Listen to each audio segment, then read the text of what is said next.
आप सब लोगों को इससे पहले एक प्रेस मीट हमने करी थी। चंद सवालात हमारे थे, उसके जवाब हमें नहीं मिले। वो कौन था? वो शाफ़ी मसलक का एक आदमी था, शाफ़ी। वो तो मौलाना के लायक नहीं है, उसके लिए मैं मौलाना नहीं लेता हूँ। वो शाफ़ी के बारे में बात करता हूँ। मैंने पिछला सवाल किया था कि भाई अगर तू आरएसएस में है खुशी की बात, बीजेपी में है खुशी की बात, तू मान ले। बैंगलोर से जुड़ी सारी लेटेस्ट खबरों के लिए हमारे चैनल सेकुलर टाइम्स को सब्सक्राइब करें और बेल आइकन दबाना ना भूलें। बिल्लाहि मिनश शैतानिर रजीम। आप सब लोगों को इससे पहले एक प्रेस मीट हमने करी थी। चंद सवालात हमारे थे, उसके जवाब हमें नहीं मिले। वो कौन था? वो शाफ़ी मसलक का एक आदमी था, शाफ़ी। वो तो मौलाना के लायक नहीं है, उसके लिए मैं मौलाना नहीं लेता हूँ। वो शाफ़ी के बारे में बात करता हूँ। वो जिस किसी के साथ में भी मिला, उनके पीठ के ऊपर छुरा खोंपा है। जब उसको मैंने सदा इत्तेहाद में लेके आया, ये फेस वैल्यू बता रहा हूँ मैं, हर एक मसलक के जनरल सेक्रेटरी को मैंने तलब किया था, उनके घरों तक गया, उनके दरों तक गया। तो 8 अकायद के लोग जो थे ऐसे ही नहीं जमे थे। जब मैं शाफ़ी मसलक से मालूम करा कि भाई तुम्हारे अंदर कौन जनरल सेक्रेटरी है, तो किसी ने मुझे कहा शाफ़ी सादी नाम से है, वो जनरल सेक्रेटरी है एसएसएफ का। जब मैं इस बंदे से मुलाकात करा तो फिर मैं देखा कि कुछ जवानी भी है, जोश भी है, कौम का काम करने की इसके अंदर सलाहियत भी है। इसलिए हमने इसको लेकर के आए। यही फेस वैल्यू है। इस फेस वैल्यू की वजह से ये मुफ्ती अशरफ अली बाखवी, रियाजुल रहमान साहब, शमशुल हक अल हसनी अल हुसैनी, खुसरू हुसैनी बाबा और चनपटन से आबिद खुनमेरी साहब और शिया जमात से दिलावर साहब, ये सारे जितने भी मिले। उसके बाद में ये दुनियाई लोग, बिजनेसमैन, अहदेदारान, मिस्टर अनवर शरीफ साहब, सैयद ज़मीर पाशा IAS रिटायर्ड, ये जितने भी लोग मिले, अब्बास अली बोरा रहा, इरफानुल्लाह शरीफ, नूरुल्लाह, ये जितने भी लोग मिले इस फेस वैल्यू की वजह से मिले। इसे जब से ये इत्तेहाद में, सदा इत्तेहाद के अंदर ये आया, तो फ़ौरन जो है इसने हमारे लोगों को अपने तरफ करने की कोशिश किया और उस्ताद अबू बकर मुसलियार के साथ बैठक भी करवाया। उसके बाद में जो है ये हमारे मरहूम सूफ़ी सलीम हज़ारवी के पास मिल कर के एक SS शरीफ, खादर शरीफ साहब जो थे, आज जहाँ पर इसने मदरसा और मस्जिद बनाया, उनको हमने इसे पहली बार मिलवाया। ये सदा इत्तेहाद की बदौलत उन्होंने मोहब्बत में आकर ये जगह जो है वो मस्जिद को फ्री अता किया और बाकी जो मदरसे की ज़मीन है वो कम दामों में इसको दिया। उसके बाद जितने हमारे साथी थे उनसे जो जो फ़ायदा लेना, सारा फ़ायदा ही लेते गया। और कई बार मुझसे ये कहा इसने, बाबा चलो यहाँ चलते, पैसे वालों के पास वहाँ चलते, ये करना। मैंने बोला पैसों के लिए सदा इत्तेहाद नहीं है, ये तो कौम और अमन के लिए सदा इत्तेहाद है।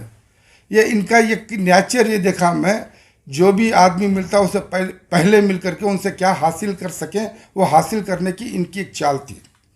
उसके बाद कुछ दिनों के बाद देखता रहा मैं, ये अचानक जो है 6-7 स्टेज हमने इसको दिए। इसकी कन्नड़ा अच्छी थी और लोगों ने शायद इसे डिबेट में बुलाना शुरू किया। ये चलता रहा। जब बीजेपी की गवर्नमेंट आई, जब गवर्नमेंट आई तो ये उनकी तरफ से, सुन्नी आलिम की तरफ से अपॉइंट हुआ और हम लोगों को भी खुशी हुई, चलो भी हमारा एक आदमी है इसके अंदर। उसके बाद खुसरू हुसैनी बाबा हमारे थे, शिया जमात से गए थे, सारे हमारे थे। हम लोगों को इतना इल्म नहीं था। हम ये समझे थे ये एक इल्म रखने वाला कौम के लिए कुछ काम करेगा, क्योंकि अपने आप को मुल्ला ना बोलता ये, तो हम समझे थे कि काम अच्छा होगा। लेकिन उसके बदले में क्या हुआ, 5 साल जितना पिछली हुकूमत में जब औकाफ के अंदर था, इसने क्या कर्नाटक के मुसलमानों के लिए भलाई की, इसका जवाब मुझे चाहिए। जितना इसने 5 साल जितनी भी उस हुकूमत के अंदर इसने रहा, और एक मरतबा हम लोगों को इसने बुलवाया था NGS में बुलवा कर R अशोक को तारीफ़ करके नेक्स्ट CM बनने वाले बोल के तारीफ़ भी किया था। मैंने उससे पूछा ये क्या है शाफी सादी, ये तू हम लोगों को बुला करके इस तरह से तू जब तू बोलता है तो शाफी साहब ये इनकी माँ की आरएसएस की ऐसी की तैसी, मैं ऐसे काम निकालने के लिए करता हूँ बाबा, मैं काम निकालने के लिए करता हूँ। पीछे गाली देता आरएसएस को, बीजेपी को, और उनके अंदर जाता है। खैर मैंने पूछा तू देख भाई कुछ भी कर, कांग्रेस को बुरा मत भला मत बोल, जेडीएस को बुरा भला मत बोल, और उसके बाद तू जाकर के आरएसएस वाले बीजेपी के साथ में काम कर रहा है। इधर क्या बोलता मैं इधर भी हूँ, मैं उधर भी हूँ, फिर इसका क्या मतलब है आरएसएस से? तो बोले इसका कुछ भी नहीं, मेरा काम निकालना है, काम निकाल रहा हूँ मैं। ये शुरू से इसकी जो है दुगली पॉलिसी थी।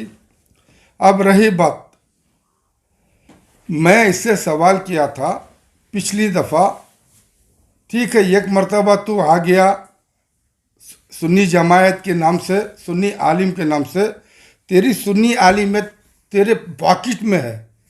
पूरी रियासत कर्नाटक में तुझे कोई सुन्नी आलिम नहीं मानते, ना तेरा फेस वैल्यू है।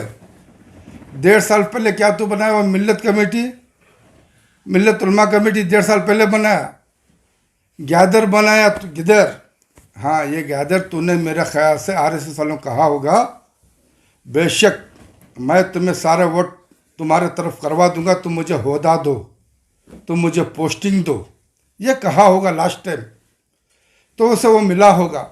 हो सकता है पिछले असेंबली के अंदर इसे शायद मुझे ये भी सुनने में मिला है यूटी खादर के वोट इसने काटने की कोशिश की। पूरा पक्का जब प्रूफ मुझे मिलता है तो मैं लेकर के सामने आऊँगा। ये कितनी मक्कारी किया है, ये मौलाना बोलता है, एक आलिम को क्या ज़रूरत है इस कदर अपने आप को बेचने की। मैंने पिछला सवाल किया था कि भाई अगर तू आरएसएस में है खुशी की बात, बीजेपी में है खुशी की बात, तू मान ले। तू बोलता है कि मैं कोई पार्टी से मेरा मतलब नहीं है, लेकिन उसी पार्टी में तू मेंबर बन जाता है, हाँ उसी पार्टी से तू चुन के भी आ जाता है। ये क्या मामला है? ये तो हमने पूछा था, अगर है तो खुल के आ। आरएसएस क्या हिंदुस्तान से अलग पार्टी है? हाँ हमने यही तो सवाल किया था। बजाय इसके सवाल देने के उसने सदाए इत्तेहाद के बारे में आ गया। वो ये फेस वैल्यू है, एक घर में 4 आदमी संभालना मुश्किल और 8 अकायद के लोगों को साथ में लेके चलना, ये हमारा काम है। ये फेस वैल्यू है, ये फेस वैल्यू है, पूरे हिंदुस्तान में इसका चर्चा है। ये फेस वैल्यू है। 2016 में 3 लाख आदमी के सामने असद मदनी साहब उन्होंने कहा था कि हमने सदाए इत्तेहाद से सीखा है जो आज ये प्रोग्राम हमने किया।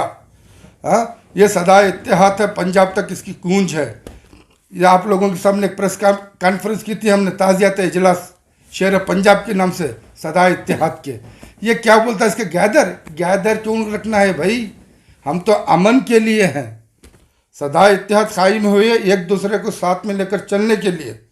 सदाए इत्तेहाद नॉट मुस्लिम, सदाए इत्तेहाद इस unity of voice of unity. और कहते वगटा, यहाँ पर सारे इंसानियत को लेकर चलने के लिए सदाए इत्तेहाद कायम हुई है।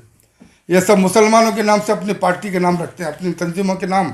सदाए इत्तेहाद तक ऐसी तंजीम है, पूरी रियासत पूरे देश को साथ में लेकर चलने की बात करती है। ये सदाए इत्तेहाद का फार्मूला है। रही गैदर हम इसलिए नहीं जमाए कि हमको दिखाना नहीं, कैडर्स वही इसलिए हमने दिखाना नहीं चाहा कि भाई देखो हमारे इतने वोट हैं, आप हमारे को होता दे दो, मैं आपको वोट ट्रांसफ़र करा दूंगा या मैं आपको वो करा दूंगा। ये हम लोगों का काम नहीं है, ऐसे कम ज़र्फ़ों का काम है। मैं आज तुम्हारे ज़रिए वो कौन शाफी, उससे मैं कहता हूँ अगर वो एक बाप की औलाद या मुसलमान है तो अपने आप को प्रूव करे वो किस पार्टी से बिलोंग करता है।